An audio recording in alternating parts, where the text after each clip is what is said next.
que en algunos colegios municipales como que los niños no aprenderían, básicamente porque hay profesores que no estarían cumpliendo en sus labores o general funcionarios por cansancio, etcétera.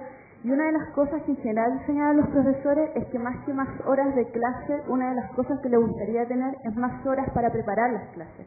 Y en ese sentido ahí hay algo de estructura que tiene que ver con cómo se está pensando el valor hora, cómo se están planificando y diseñando los contratos de los profesores en los establecimientos municipales, que finalmente hacen que se tienen que llevar trabajo para la casa tras las jornadas de trabajo. En ese sentido, una institucionalidad que también considere lo laboral, tanto de los profesores, de los funcionarios que no son profesores, que también se encuentran en la escuela, y incluso a veces una de las cosas que se piensa tiene que ver con los padres y apoderados, que efectivamente una de las cosas que se dice, bueno, alarguemos las jornadas de colegio para que los niños no estén solo en las casas, en vez de pensar por qué están solo en las casas, qué pasa con los papás, con los trabajos que tienen los papás, que no pueden llegar a las casas a una hora prudente.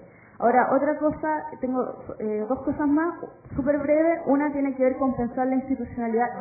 Una de mis impresiones es que las propuestas que se están pensando aquí todavía no se pueden escapar de la lógica de imponer de arriba hacia abajo.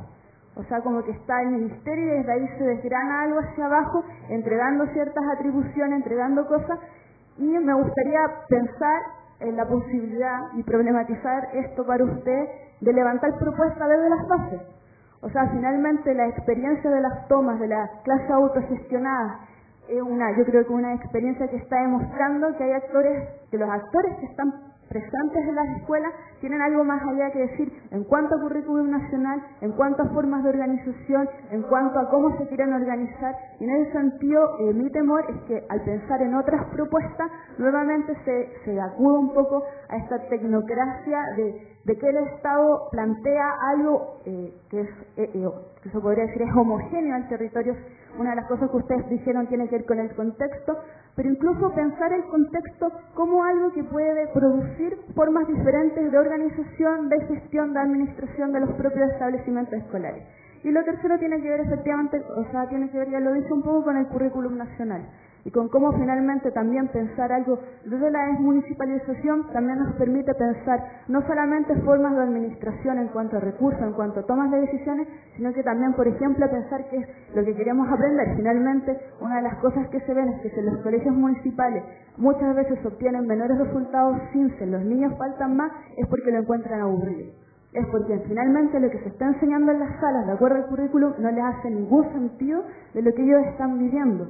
Y frente a la experiencia de clase autogestionada, ellos mismos proponen los contenidos. Y es increíble ver cómo la participación de los mismos niños que en una clase quizás de historia están súper callados haciendo otras cosas, en clase en que, por ejemplo, se plantean temáticas que a ellos les interesa, con movimientos sociales, con historia de la juventud, levantan las manos y les encanta participar. Entonces, en ese sentido, yo creo que también es una posibilidad de pensar qué es lo que cuando decimos los niños no están aprendiendo, qué cosa no están aprendiendo, qué es lo que ellos les gustaría aprender, qué es lo que las comunidades requieren aprender. Eso. Ok, gracias. Y las últimas dos preguntas, teníamos una allá y una aquí. Y con eso cerramos para poder recibir el feedback de los expositores.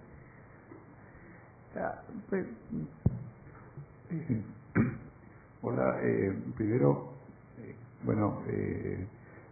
primero quiero manifestar que estoy muy de acuerdo en enfocar el problema de educación como un problema de política pública general que creo que ha sido como bastante unánime el consenso entre todos los expositores. Y también comentar también que me llama la atención una cierta como homogeneidad en el diagnóstico y también un poco en el nivel como cualitativo de las soluciones. Y la pregunta que quería hacer era más como hacia el contexto, más un contexto general,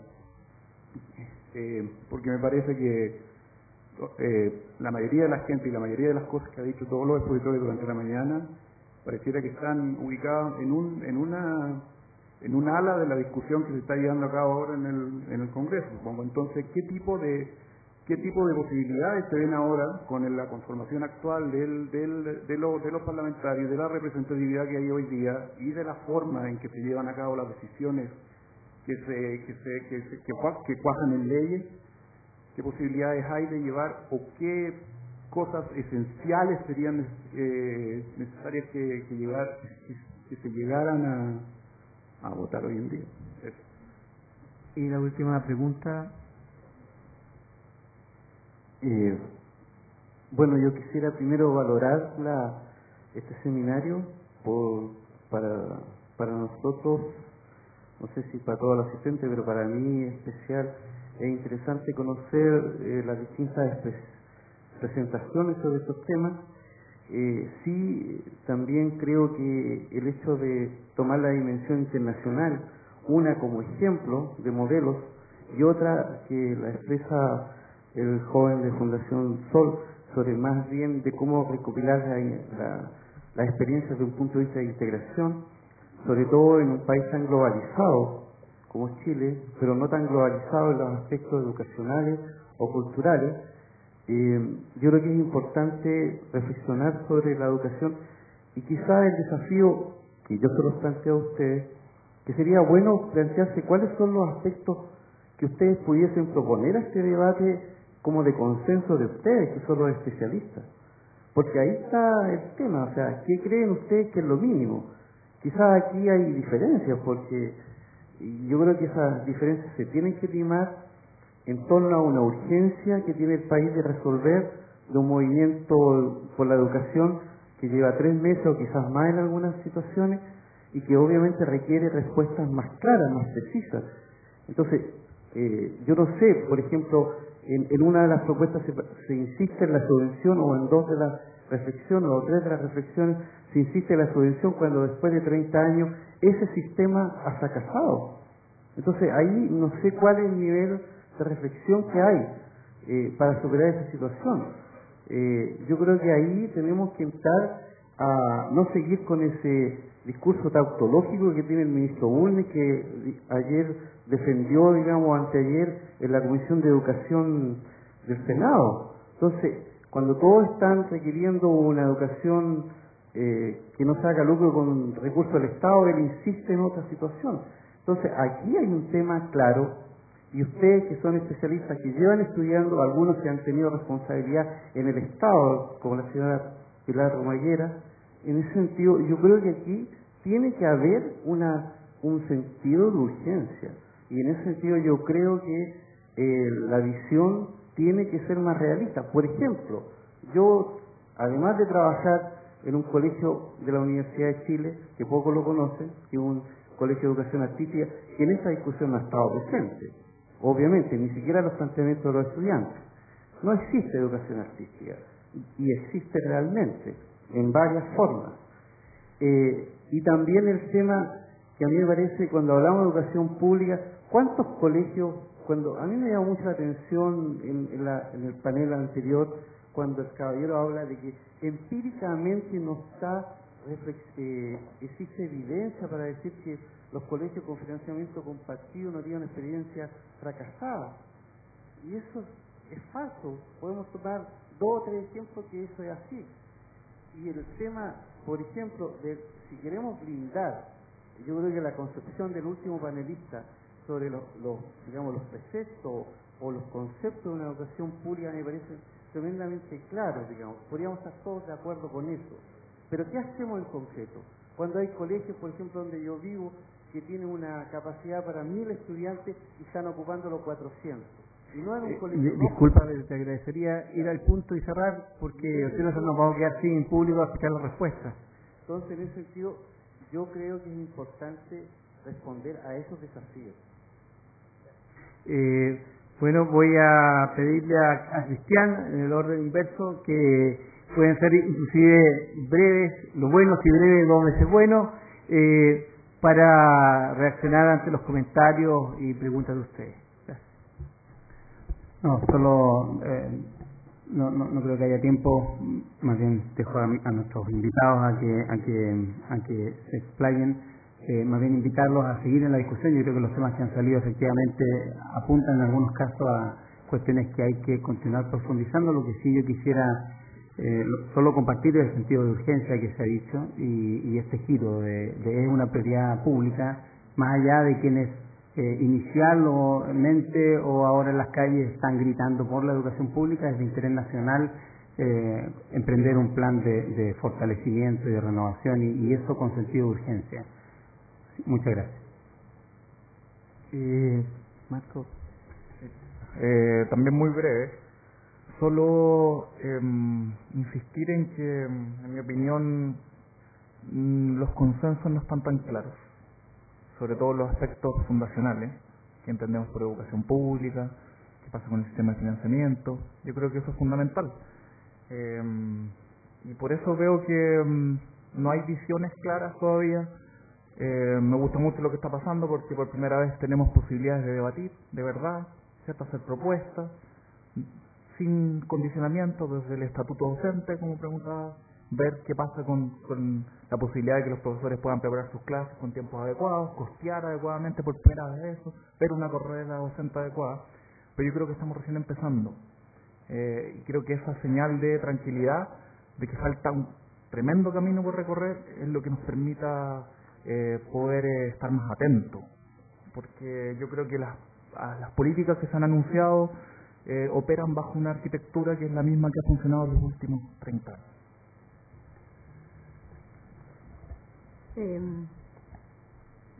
Tal vez solo agregar que cuando hablamos de estándar de calidad, que es un concepto abstracto, detrás está todo el desglose que ha dicho Marco y que hemos conversado. O sea, es intentar precisar exactamente cuál es el tipo de calidad, qué tipo de trabajo queremos que los profesores tengan, cuál es la composición del equipo directivo, qué tiempos, qué formación, qué descanso, etcétera. Y todo eso es muy importante y nunca se ha hecho. Nunca se ha hecho desde que existe un sistema de financiamiento en base por alumno como el que tenemos. Nunca hemos tenido una discusión pública respecto a cuál es el estándar que se está financiando. Y la verdad es que uno por costumbre le llama subvención. Yo creo que da lo mismo como se llame. Lo importante es que hay un costo de educar por estudiante.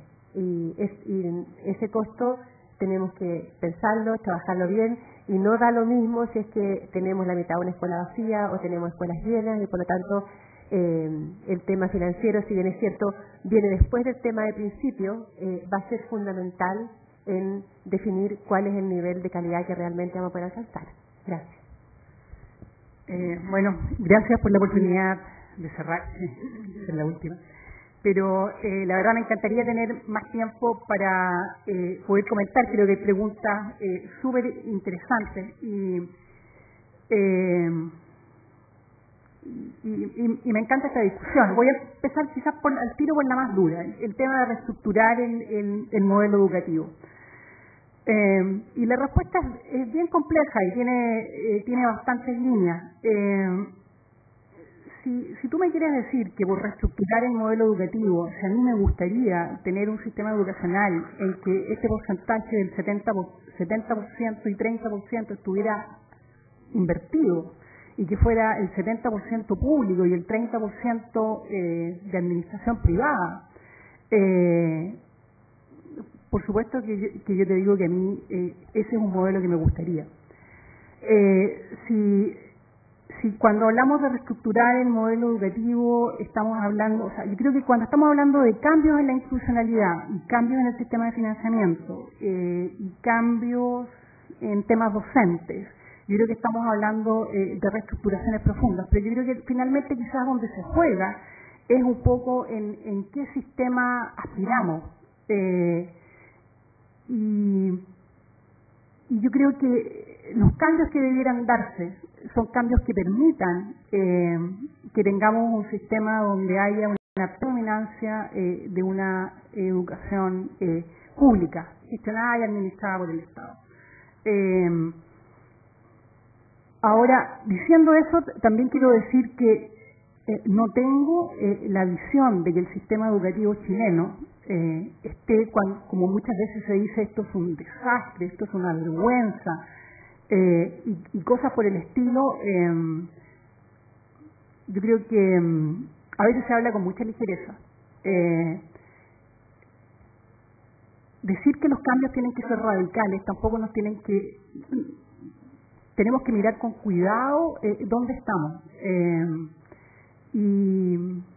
Y vuelvo a insistir, lo he dicho en otras oportunidades, Chile tiene